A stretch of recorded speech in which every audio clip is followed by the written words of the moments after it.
Hello once again, this is Jeff Scott, your instructor for the online version of 152-163 Relational Database Design for the fall 2015 semester at Blackhawk Technical College. We're in Chapter 2 talking about queries, and we're up to joining tables. So the idea here, what we want to do is we want to be able to take the customer table and combine the customer number, the customer name, and the book rep name with the last name and first name from the book rep table. So we get this as a result. All right. And again, I'm not maybe showing you the exact way that they do it in the book. I'm trying to show it to you in what I consider to be the most simple way possible. All right. So we want to join tables. So what I'm going to do is I'm going to actually, for the first time in a bit, I'm going to start a new table. All right, I don't know why that's there. Don't even want that.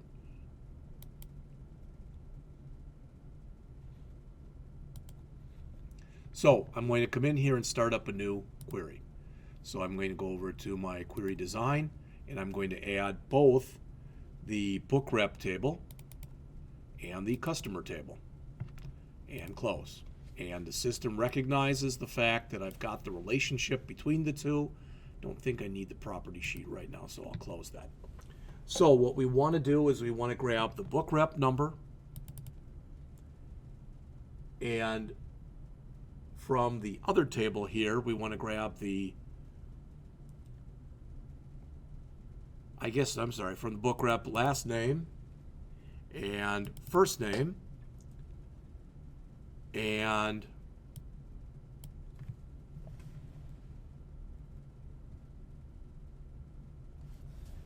include the book rep number, last name, and first names from the book rep table, and the customer number and name from the customer table. All right. All right, let's run it and see what it looks like. There we have it. There's the book rep, last name, first name. These are all from our book rep table. And here's our customer number and customer name, and that's from our customers table. Now, if I switch my view here to SQL view, what you'll see, and I'm going to put this over a few lines so it really sticks out.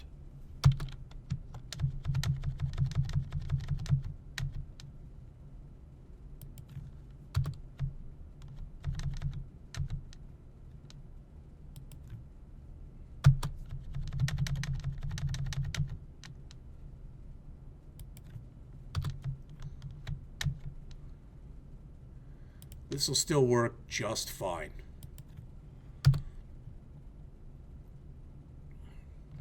So I'm saying that I want to go in the book rep table, I want the book rep number, the last name, and the first name. Then from the customer table, I want the customer number and customer name. You'll notice that because of the fact that in here, evidently for customer number, I did leave a blank space in there, which is not good on my part, but I did it anyway. That's why it needs those brackets. Then it's telling it to join, so it needs a common field. It's saying there's a book rep number on both the book table and the customer table. So join that. That's looking at it in SQL view, not in design view.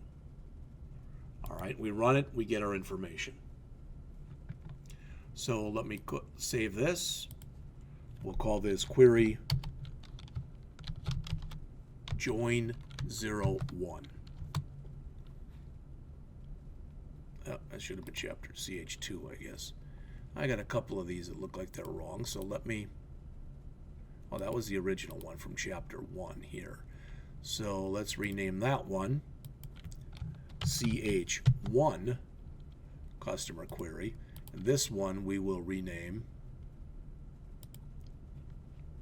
can't rename it because it's open. Okay, then let's close it.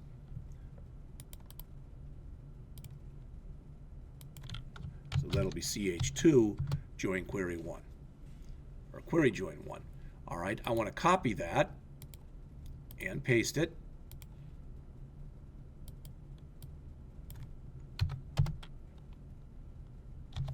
Call it query join 2.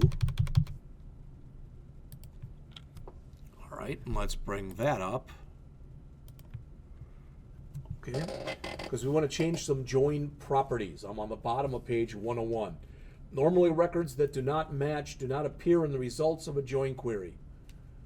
All right, for example, the rep name Michael Statnick does not appear in the results. And you'll look in there and you'll notice there is no Michael Statnick.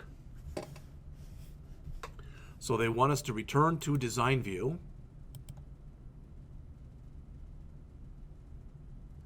Press and hold or right click on the join line. And that brings up a shortcut menu that says join properties. All right.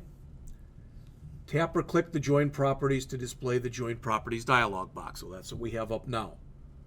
Tap or click button 2 to include all records. See, we're only the ones where they're equal. Now we'll include all records. Right there. Click OK. Let's run it. And now you'll notice that Michael Statnick is in here, but he has nothing associated with him. Okay? So we'll save that.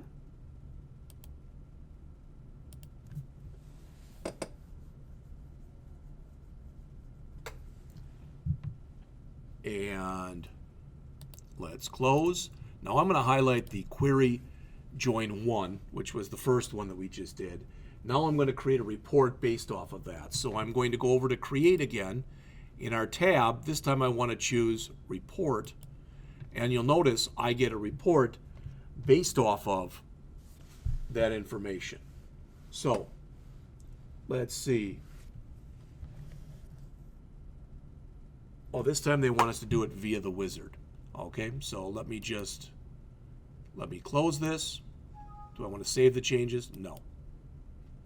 All right, so I'm coming here, and this time under create, instead of report, I'm using the report wizard. All right, looks similar in nature to what we saw earlier when we worked on the query wizard in the last chapter. It says tap or click all the all fields button. So I can either click, click, click, click, click like that, or I can just click that one. Okay? All right, so we want everything. Because you will not specify grouping, tap or click the next button. All right, we don't want to do any grouping.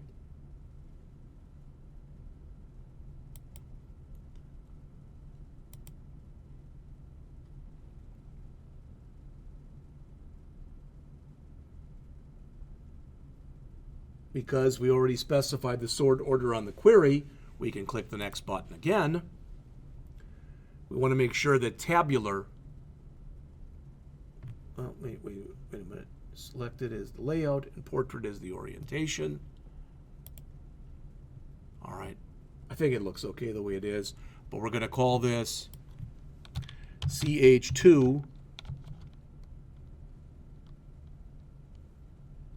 rep dash customer dash report and finish.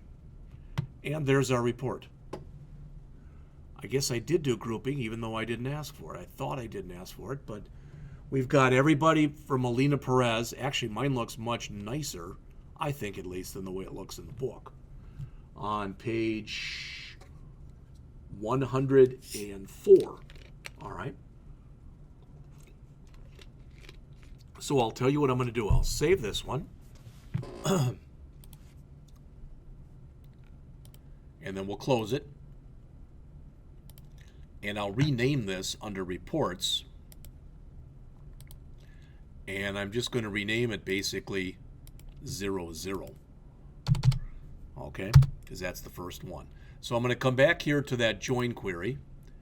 Click create, go back to report wizard and make sure I didn't miss anything here. All right, open the navigation pane and select the rep customer query I did. Tap the create, choose the report wizard. That's the bottom three bullets for step 1 on page 103. Page 104, tap or click the all fields button. Tap or click the next button.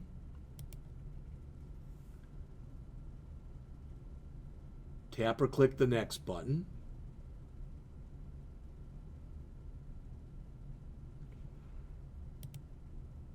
I think we want that by customer. Let's see. We'll do this. We'll just keep going here. And we'll call this CH2 rep customer report 01. All right. That's the one that they have in the book that is in figure 253. So I've shown you both ways. The only difference was, were you basing it off of customer or were you basing it off of book rep? They don't want you to use this name. So I'm going to come in here and change it to rep customer report. And if we save that, run it again,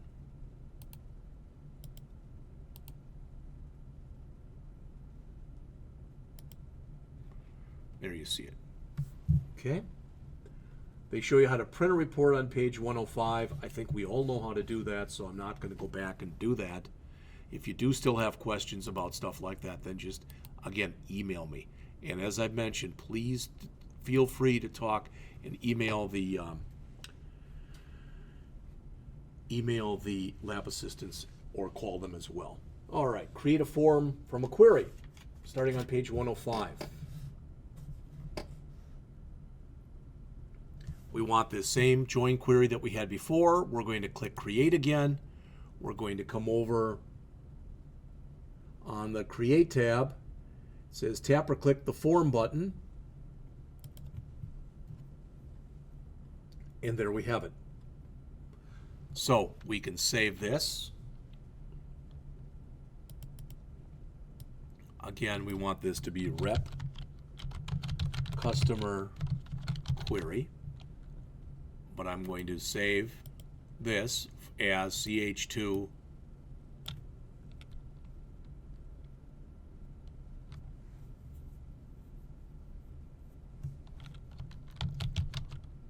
form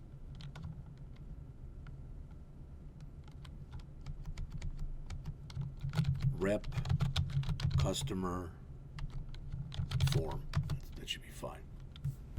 All right. Okay. We're up to page 107. We're making headway here. We're about to export data from Access to something else. So we're going to do that. Then we want to come back again to the joins and add criteria to our join, do some calculation work, some statistical work, quickly create a crosstab query, talk about customizing the navigation pane, and then we'll be finished up. So I'm going to probably go for about 15 more minutes. If it's past that time, then I'll probably break this into yet another example, or another session, I should say. Close. There we go. All right. So we want to do an export. For Bavant Publishing to make the rep customer query available to Excel users, it needs to export the data. To export data to Excel, select the table or query to be exported, which is right there. Go to the external data.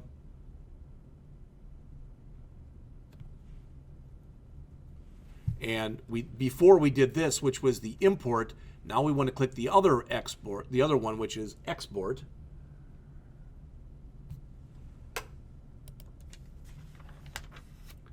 All right. If necessary, tap the query. I've already done that in step 1. Tap the external data. I've done that in step 2. Tap or click the Excel button. Okay. Tell it where we want it to go, basically, which is over here. I don't want it to go in Documents.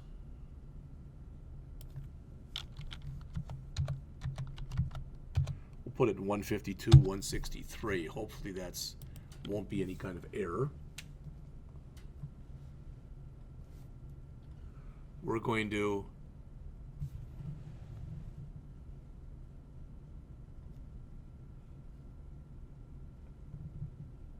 let's see. Export data with formatting and layout. Did we want to do that?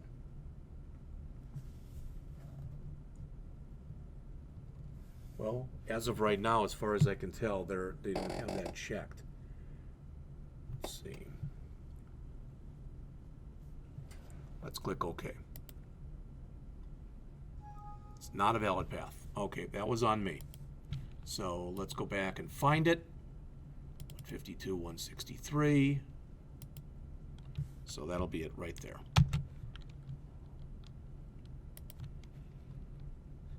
It's highlighted. Export.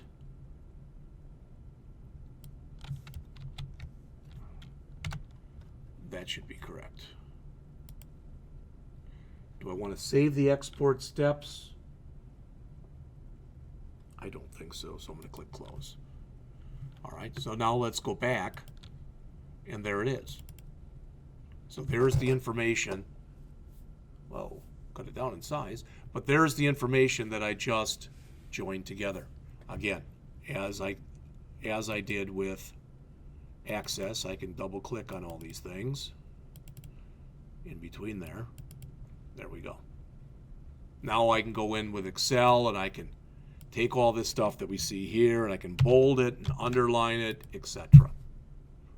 All right, so I just exported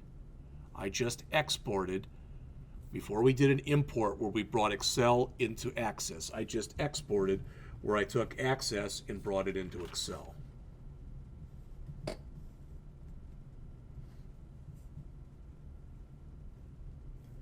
All right, there's other ways we can do it, but I will let you take a look at that on pages 110 and 111 on your own. All right, so I'm going to save this, stop it.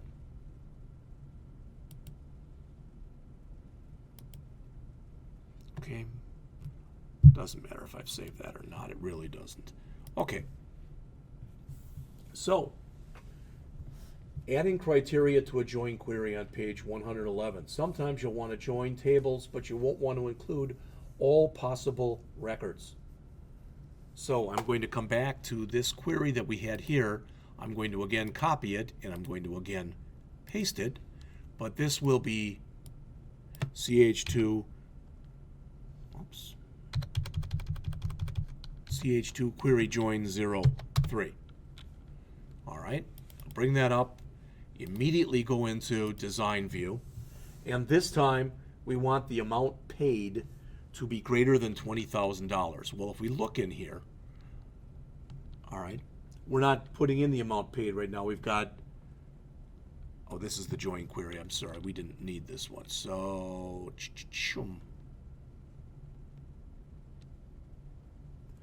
yeah, we'll do it. We'll do it from here. That's fine. Let's go back to design view. Let's remove everything that we have here because this is join query 3. All right. So we want from the book rep table, we want the first name. Let's put in first name and last name. They didn't ask for it, but let's put them both in. The customer name from the other table and the amount paid. So if we run this now, you'll notice we get back 15 records. Book rep,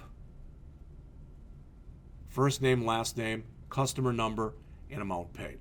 All right, everything looks pretty good as far as I can tell. But we're going to go back now and put in some criteria. We want the amount paid to be greater than $20,000. So now when we run it, we don't get 15 records anymore. All right, we don't get 15 records. We instead get 6 records. And we could go even further on this. This isn't discussed really in the book, but if we wanted to, we could go back into design view and we could come into the amount paid. And now here I'm going to sort that in descending order. So these are the people who paid us the most in order.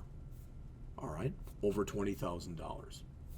All right, so I'm going to save that and I'm going to close. All right, and that brings us up to page 112 talking about calculations. Again, we can run individual record calculations. So on each record, or group calculations, where, for example, we could group them by book rep number. Okay?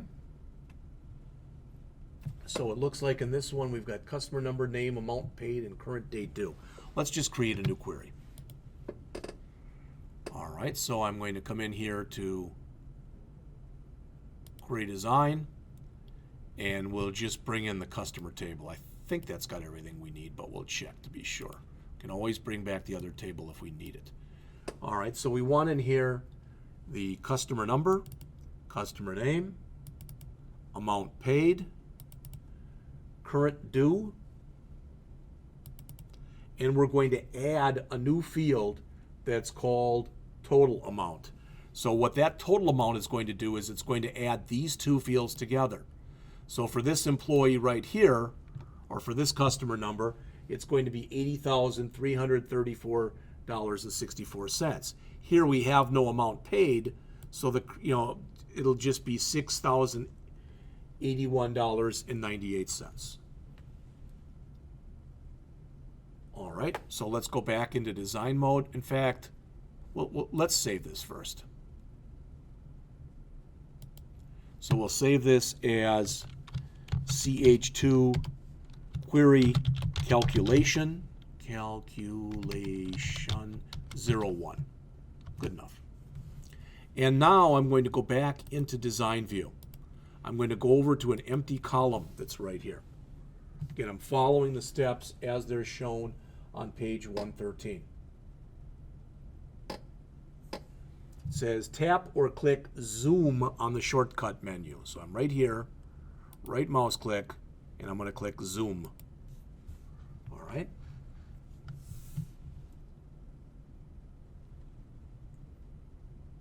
We want to enter here total space amount colon, then in brackets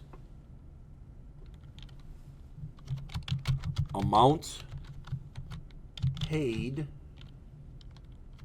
plus current due. Hopefully we did that correctly. All right, click OK. There it added it right here.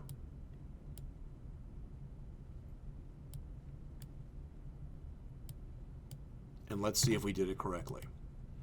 And it looks like we did. Okay. Again, what I'm doing in here is just following the steps as they're shown in the book. All right. One thing we're asked to do in here, and I'm not going to create a new query to do this. Yeah, I will. That's fine.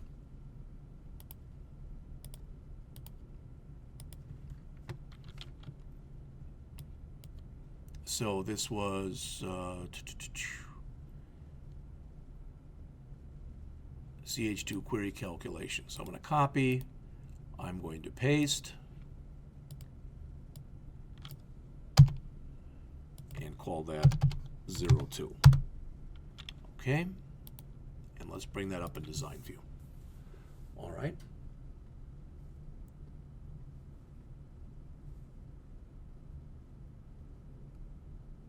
So we want to click the amount paid field that's right here. Now we want to come back up and bring again our property sheet back. And instead of amount paid, we're going to change the caption on this so that it just says amount. And then we're going to go over to, we want paid and we want due. I'm sorry, not here. We want that to be paid. Paid.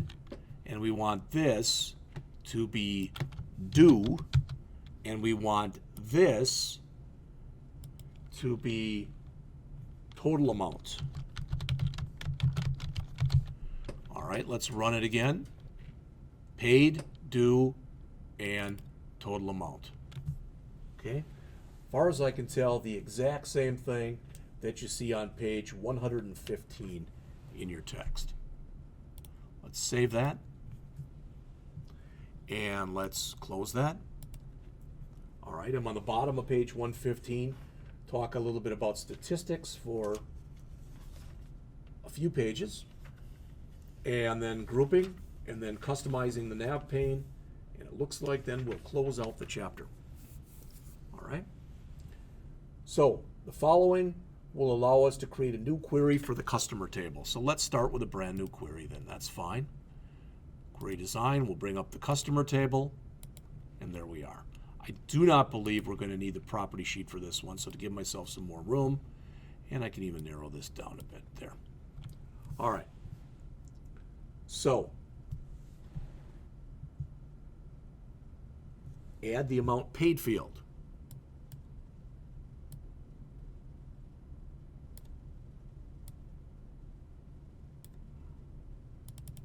There it is.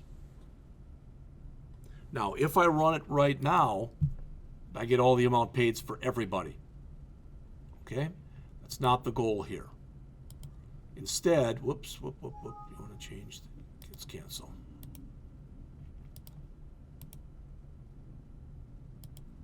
All right. What we want to do instead is we want to come down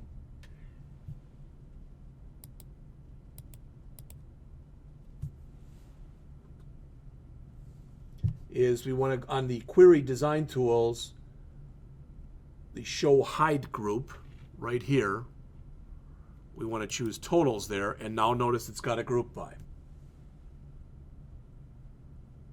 All right. Now, if we go and run it, all right, it looks a little bit different, at least as far as I can tell, it looks a bit different. So we're going to do a group by. Let's see if what I have here. Amount paid, customer, and group by. We can also change that if we want to. So instead we could choose average, min, max, etc. Notice the group by groups them by different customers.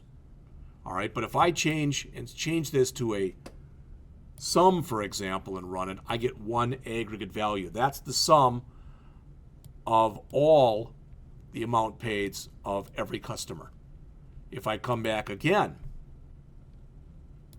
and change that to average, I think that's the one they have in the book, I get $21,239.52. Exactly what is shown there. Okay? Now, again, you see in here that it's kind of a crummy name. So let's go back and do this. I'm going into design view. I'm going to bring up the property sheet again. And what I'm going to have in here is say, change it to average amount paid. And now when I run it, looks a little bit nicer. Okay? So I'll do a save. And we'll save this as ch2 query. I'll call it aggregate 1. Aggregate 01. That'll work. All right, and then let's close this. Now I do want to show you something that's not in the book. All right, I want to show you something that's not in the book. I'm going to copy this aggregate 01 and paste it in. And we'll make it aggregate 02. Okay? So you've already seen this. Boom. Okay? But I'm going to remove it and put it in again. In fact, I don't think I even have to do that. I'm going to say here, I'm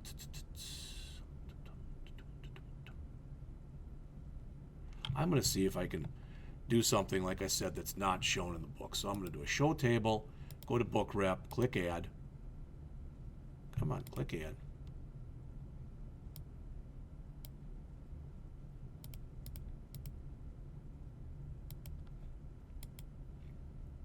Doesn't like that.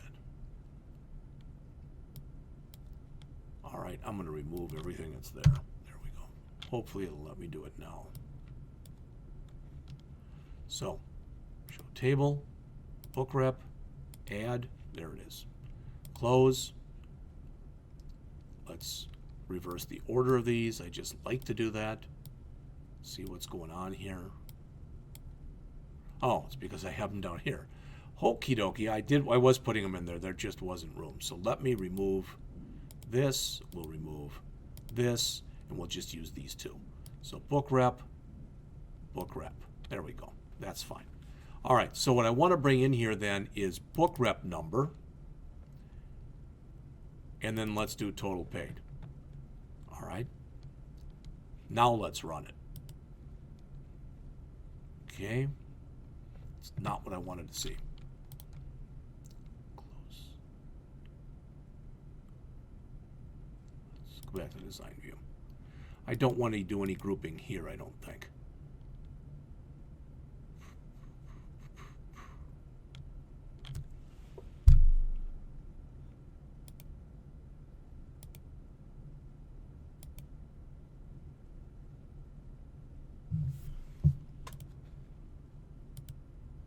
There we go. I did want to do some grouping. This is not shown in the book, but I want to show it to you. I'm grouping by the department numbers, and I'm adding up the amount paid for each rep. So notice the total for rep 42 is this, for 53 is this, for 65 is this. So it might help a little bit if I went back and come into here and change the caption. And we'll say total amount paid for this book rep.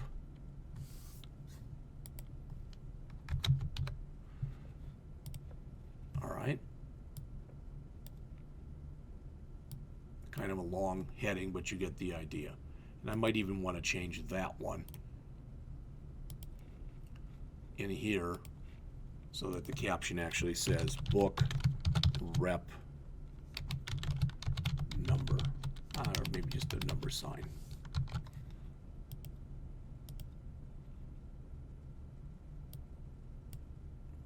Okay. So you're really hopefully starting to see how this is all coming together. All right.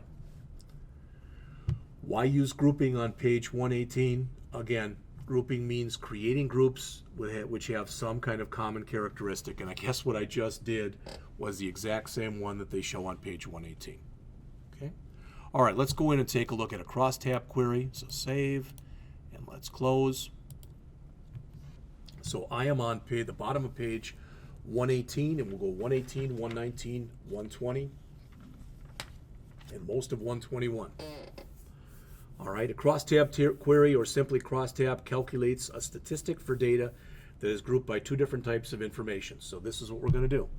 We're going to create a brand new query.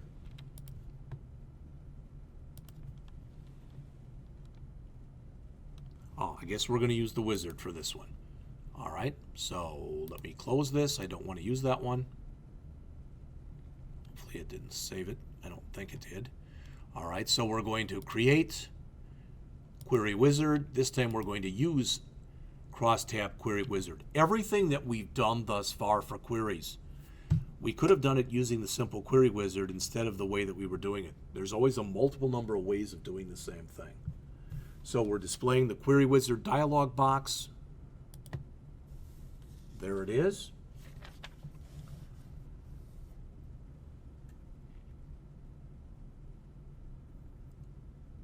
And that's figure 280 on page 120. With the Tables option button selected, tap or click Table Customer to select the customer table. Then tap or click the Next button to display the next screen.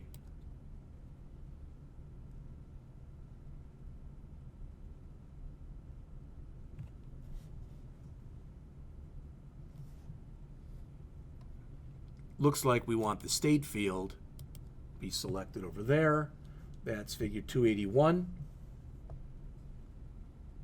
Put the next button, and now it says, what do you want to see as the column headings? And that's book rep number. These are steps 2, 3, and 4 on page 120. Tap the next button.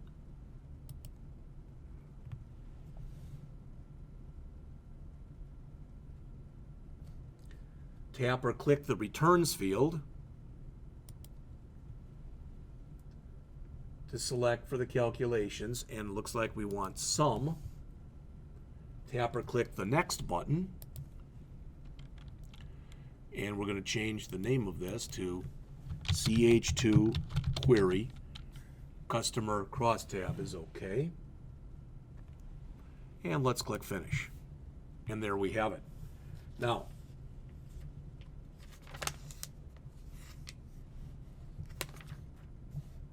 trying to make sure that what we have here is the same results as what are in the book.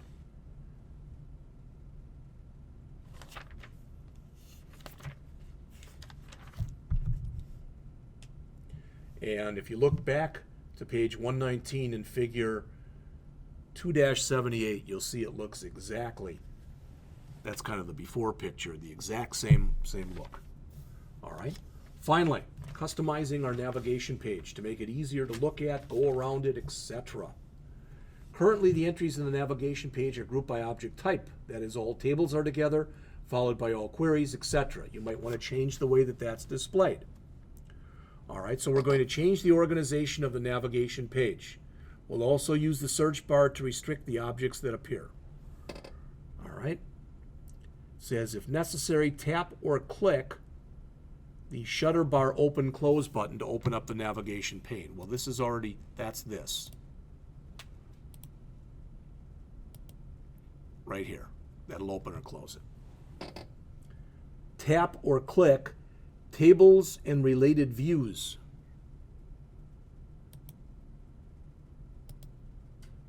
So I'm clicking on it.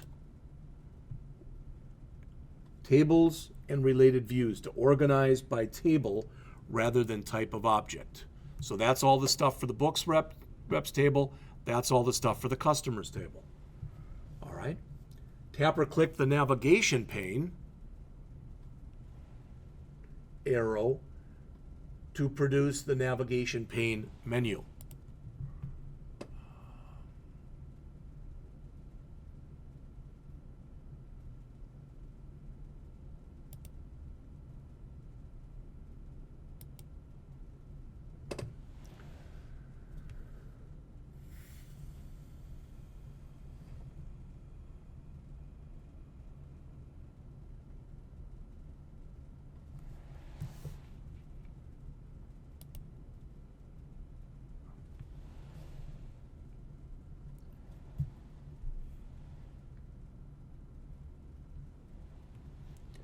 I think that's what they want, though. I think that's here, just clicking in here.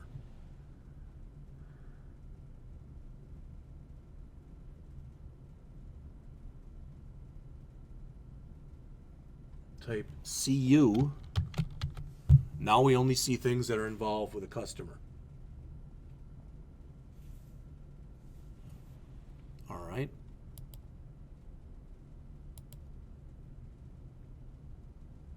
I'm going to clear that search string.